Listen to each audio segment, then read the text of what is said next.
மீண்டும் தற்பொழுது திரு எடப்பாடி பழனிசாமி ஆளுநரை சந்திக்க இருக்கிறார். சற்று முன்னர் போயஸ்தோட்ட இல்லத்தில் யார் யாருக்கு அமைச்சர் பதவியை கொடுப்பது என்பது குறித்த ஒரு ஆலோசனை கூட்டம் நடைபெற்றது. அமைச்சரவை இறுதி பட்டியல் தற்பொழுது தயார் நிலையில் இருக்கிறது. அந்த பட்டியலை எடுத்துக்கொண்டு மீண்டும் ஒருமுறை ஆளுநர் திரு வித்யாசாகர் ராவ் அவர்களை திரு எடப்பாடி பழனிசாமி சந்திக்க இருக்கிறார்.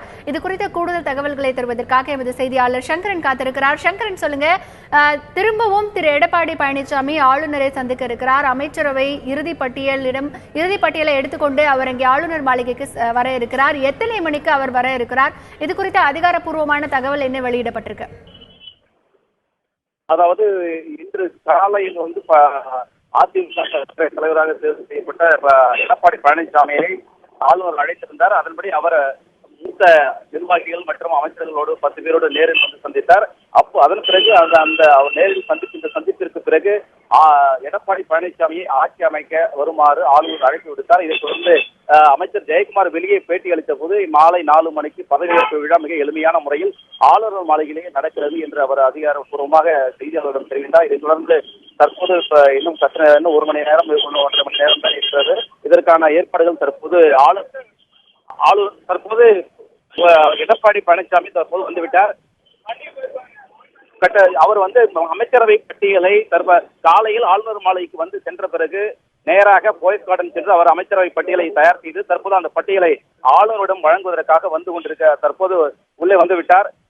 இதன் பிறகு இந்த பட்டியல் மாலையில், அதாவது பதவியேற்பு விழாவின் போது யாருக்கு எந்தெந்த இலாக்கா என்ற விவரங்கள் எல்லாம் நமக்கு தெரிய வந்துவிடும். தற்போது புதிதாக ஒரு 4 பேர் அமைச்சரவையில் இணைக்கப்பட்டிருப்பதாக தகவல் வெளியாகியிருக்கிறது.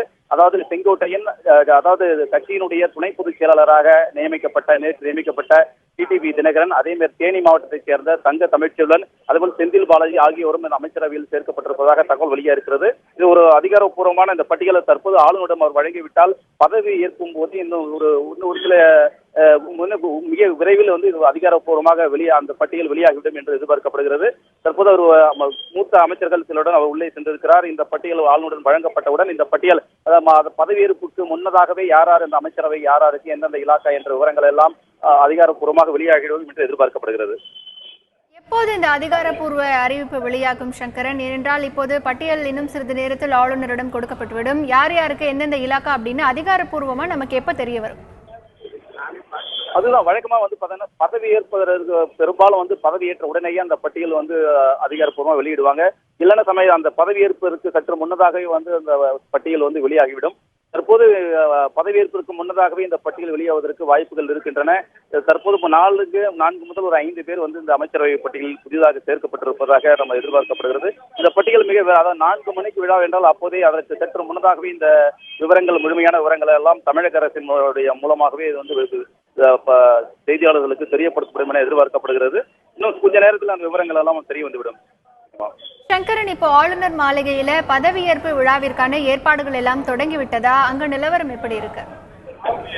அதாவது வழக்கமாக முக்கியமான நிகழ்ச்சிகள் பதவியேற்பு விழா இது எல்லாமே பாத்தீங்கன்னா ஆளுநர் மாளிகைக்குள்ள தர்பார் ஹால் அப்படின்ற ஒரு அரங்கம் இருக்கு. அந்த இடத்துலதான் அந்த இது போன்ற முக்கிய விழாக்கள் எல்லாம் நிகழ்ச்சிகள்லாம் பதவியேற்பு விழா எல்லாம் நடக்கும். அதாவது கடந்த மறைந்த முதலமைச்சர் ஜெயலலிதா மறைந்தவுடன் அன்று இரவு, அதாவது டிசம்பர் 5ஆம் தேதி அப்போது ஓ பன்னீர்செல்வம் முதலமைச்சராக அன்று இரவு அந்த புதிய அமைச்சரவை எல்லாம் பதவியேற்றாங்க. இந்த பதவியேற்பு விழா இப்ப நான் ஏற்கனவே குறிப்பிட்டபடி அந்த தர்பார் ஹால் என்ற ஒரு அரங்கில தான் அந்த பதவியேற்பு விழா நடந்தது.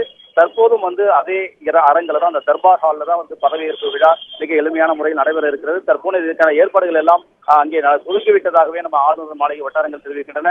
மிக பெரிய அளவில், பிரம்மாண்டமான அளவில் ஒரு ஏற்பாடுகள் என்ற பெரிய அளவில் இருக்காது. எளிமையான முறையிலே இந்த விழா நடைபெறும். இதற்கு இப்ப அனைத்து எம்எல்ஏக்கள், அதிமுகவுடைய எம்எல்ஏக்கள் அனைவரும் இந்த நிகழ்ச்சியில கலந்துக்கிறாங்க.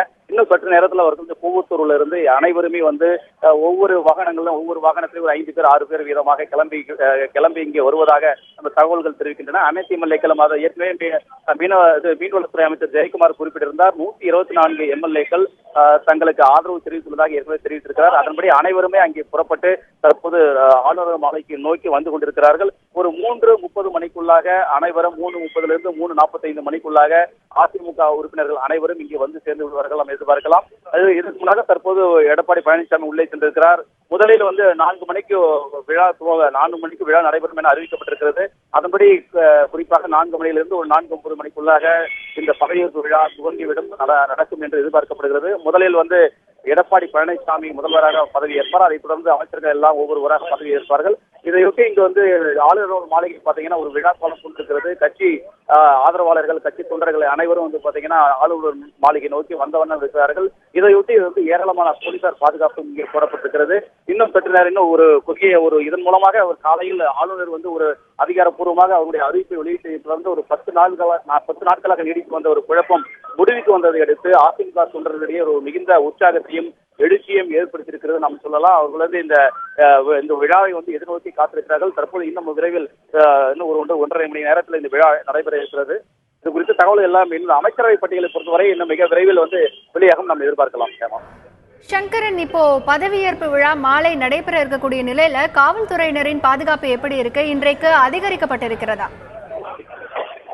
ஆமாம், அதாவது வழக்கமாகவே ஓ பன்னீர்செல்வம் அணியினரோ அல்லது எடப்பாடி பழனிசாமி கடந்த ஒரு வாரமாகவே மாறி மாறி இரு தரப்பினரும் வந்து கொண்டிருப்பதால் ஏராளமான போலீசார் போடப்பட்டிருந்தனர்.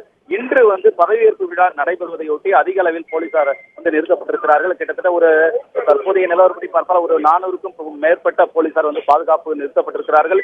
இன்னும் ஒரு 1.5 மணி நேரத்திற்குள்ளாக மேலும் அதிக அளவில் போலீசார் இங்கே வரவழைக்கப்பட இருக்கிறார்கள். தொடர்ந்து தற்போது வந்து கொண்டிருக்கிறார்கள். பாதுகாப்பு மிகவும் பலப்படுத்தப்பட்டிருக்கிறது. இந்த எம்எல்ஏக்கள் எல்லாம் வந்த பிறகு பாதுகாப்பு இன்னும் அதிகரிக்கப்படும். சங்கரன், உங்களுடைய தகவல்களுக்கு நன்றி.